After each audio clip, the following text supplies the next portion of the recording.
la Bibliothèque nationale de France. Entendre le théâtre, épisode 1, Gérard Philipe, le prince d'une génération, par Julia Gros de Gasquet.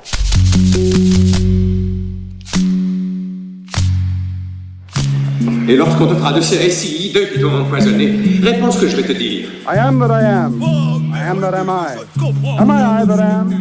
Essayez de comprendre un peu. C'est ce que vous ne comprendrez pas qui est le plus beau. C'est ce qui est le plus long, qui est le plus intéressant.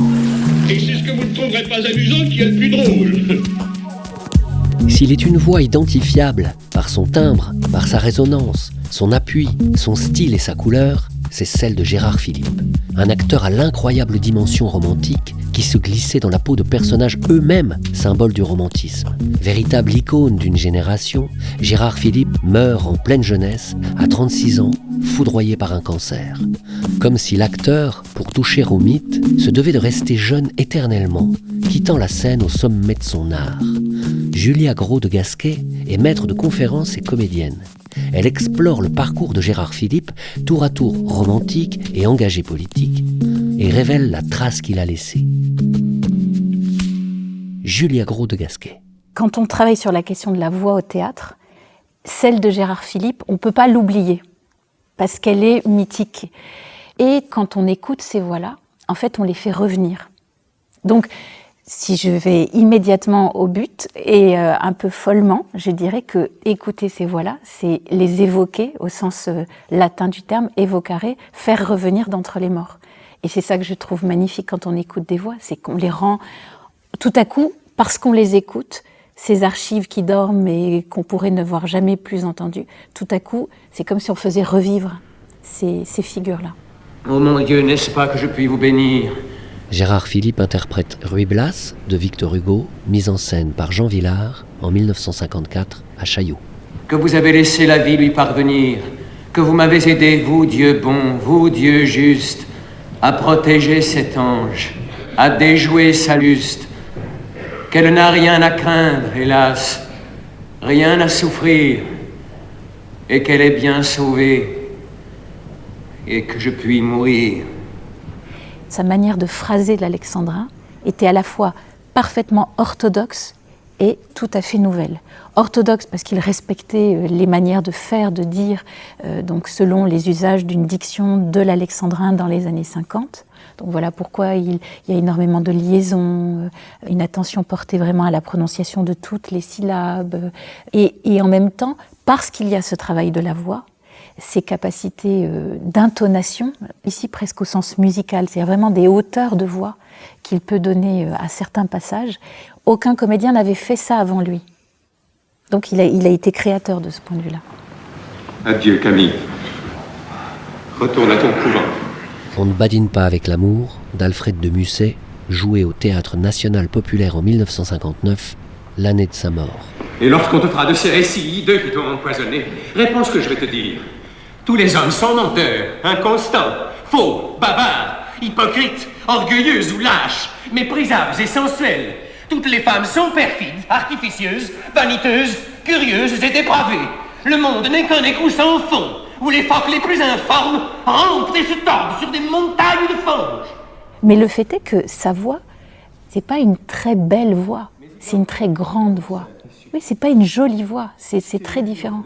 Justement parce qu'il est capable de la rendre plus laide. Il la modèle comme de la glaise. Enfin, il y a vraiment un travail de la voix qui rend à l'écoute quelque chose de... Enfin, on le voit, si j'ose dire, avec l'oreille. Mais j'ai aimé, c'est moi qui ai vécu, et non pas un être factice, créé par mon orgueil et mon ennui. Il y va sur le plateau, il donne tout. Et c'est pour ça que c'est un acteur romantique, de manière, j'allais dire, quasi historique, comme pouvaient l'être les grands premiers acteurs romantiques, qui donnent dans les émotions. Et ensuite, un acteur romantique, parce que ça a été quand même le jeune premier d'une génération. Et donc, il avait cette beauté d'ange qui faisait aussi qu'on était amoureux de Gérard Philipe. Il était beau à regarder, il était beau à écouter. Et tout ça a contribué à créer cette figure de jeune premier qui joue des rôles d'amoureux, des amoureux malheureux. Les enfants sont désaxés très souvent par les films policiers ou les films de guerre. Gérard Philipe, au micro de Monique Berger, en 1946, une des rares interviews de l'acteur. Mais comme M. Bazin ou M. Bourget ont pu fausser certaines conceptions morales, de même la plupart des films ont accoutumé les adultes à se faire de fausses opinions sur tout, en particulier sur l'amour. Je trouve que bien des couples sont désaxés parce qu'on leur a présenté l'amour comme une aventure ou trop plaisante ou trop extraordinaire. Et justement, ce qui me plaît dans Diable au corps, que je tourne en ce moment avec Micheline Prel, c'est que l'aventure amoureuse a été présentée comme une aventure banale, une aventure comme il y en a beaucoup et souvent.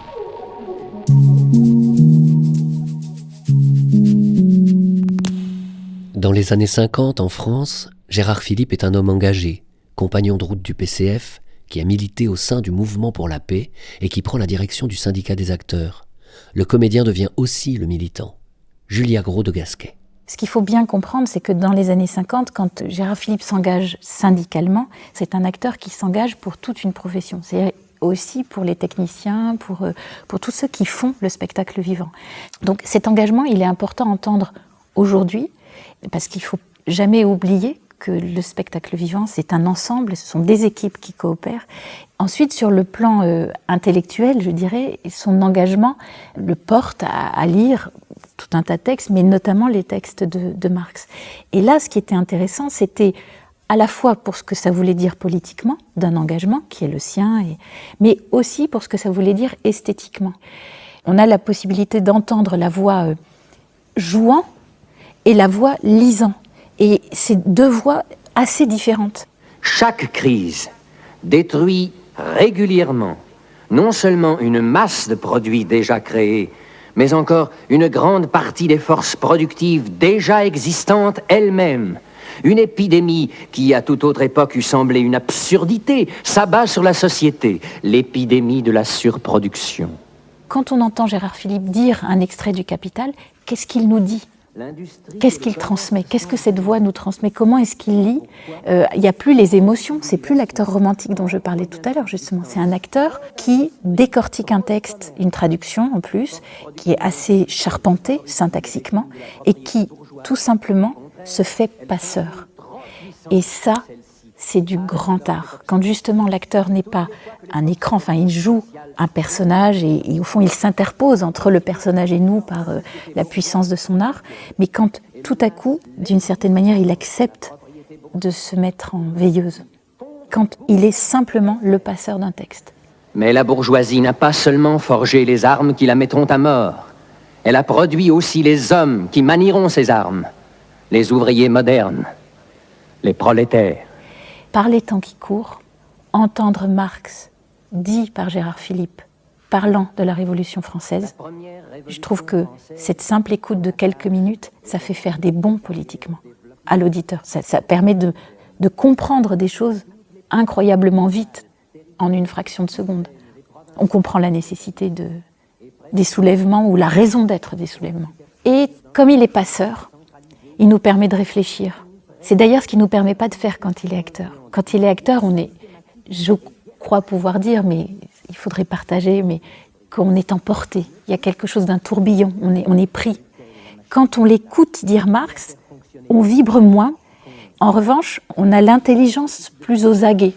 Et c'est ça qui travaille, me semble-t-il, à nous rendre aigus. Et à nous dire, mais ces textes, est-ce qu'on les a bien lus ? Et est-ce que jamais on les a lus, en fait ? C'est comme s'ils nous permettaient de redécouvrir ces textes fondateurs. Mais la classe ouvrière ne peut pas se contenter de prendre telle quelle la machine de l'État et de la faire fonctionner pour son propre compte.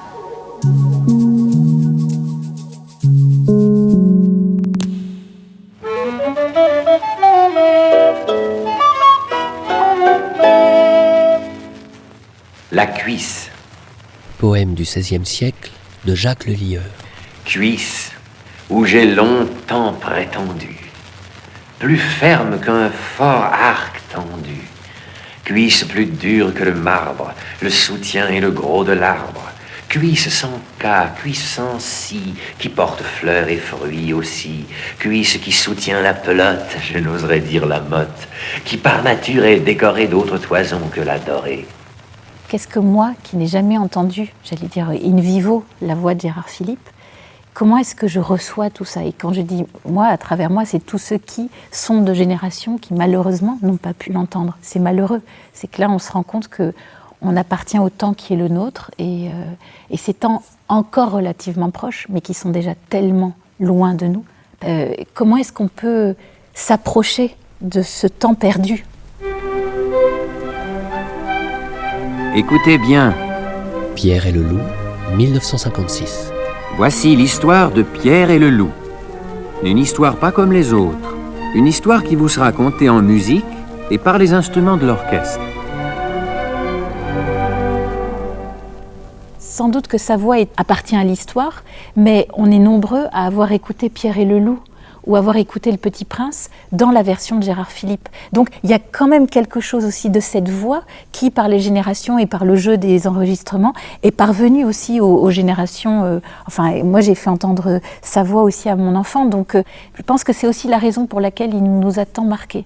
D'une certaine manière, sa voix continue à nous accompagner pour ces grands enregistrements-là. Si vous voyagez un jour en Afrique, dans le désert... Le Petit Prince, 1954. Et s'il vous arrive de passer par cet endroit où je tombais en panne, je vous en supplie, ne vous pressez pas. Attendez un peu. Si alors un enfant vient à vous, s'il rit, s'il a des cheveux d'or, s'il ne répond pas quand on l'interroge, vous devinerez bien qui il est. Alors soyez gentil, ne me laissez pas tellement triste. Écrivez-moi vite qu'il est revenu.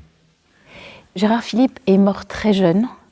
Et au firmament d'une gloire qu'il n'a pas eu le temps, au fond, de poursuivre. Et il est resté le prince, l'éternel prince d'une génération, en fait. Et donc, on se tourne vers lui comme une étoile qui a trop tôt faibli, je dirais. Et c'est peut-être la raison pour laquelle il est devenu un mythe. Et je ne peux pas comprendre, parce que je n'étais pas dans ces salles qui étaient soulevées par l'enthousiasme. Je ne peux que sourire et me dire, mais aujourd'hui, quelle serait l'idole théâtrale, s'entend, qui, si elle devait mourir trop tôt, créerait ce sentiment-là dans le public. Qui serait le comédien qui, en disparaissant aujourd'hui, nous laisserait aussi orphelins ?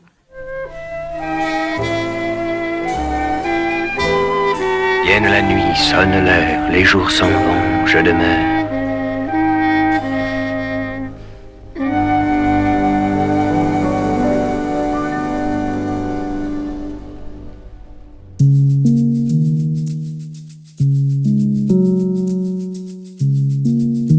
Il n'a pas eu le temps de faire école ou de créer lui-même une école, de transmettre. Il a reçu, il a été, et il est parti. Il n'a pas eu le temps de vieillir, en fait. Entendre le théâtre, Gérard Philipe, le prince d'une génération, par Julia Gros de Gasquet. Julia Gros de Gasquet qui vous recommande l'ouvrage de Jérôme Garcin consacré à Gérard Philipe, Le dernier hiver du Cid, paru en 2019 chez Gallimard. Vous êtes également invités, chers auditeurs, à prolonger l'expérience de la série sur le site de la BNF, où 17 parcours autour de la question de la voix au théâtre vous attendent. Entendre le théâtre, une série originale de la Bibliothèque nationale de France, en partenariat avec le CNRS. Réalisation, mixage et musique originale, David Federman. Chef de projet, Marie Leroc. Direction scientifique, Marie-Madeleine Mervanroux. Aide à la réalisation et narration, Sylvain Asselot. Vous venez d'écouter un podcast de la Bibliothèque nationale de France. Retrouvez les conférences, rencontres et créations de la BNF sur toutes les plateformes de podcast ainsi que sur le site bnf.fr.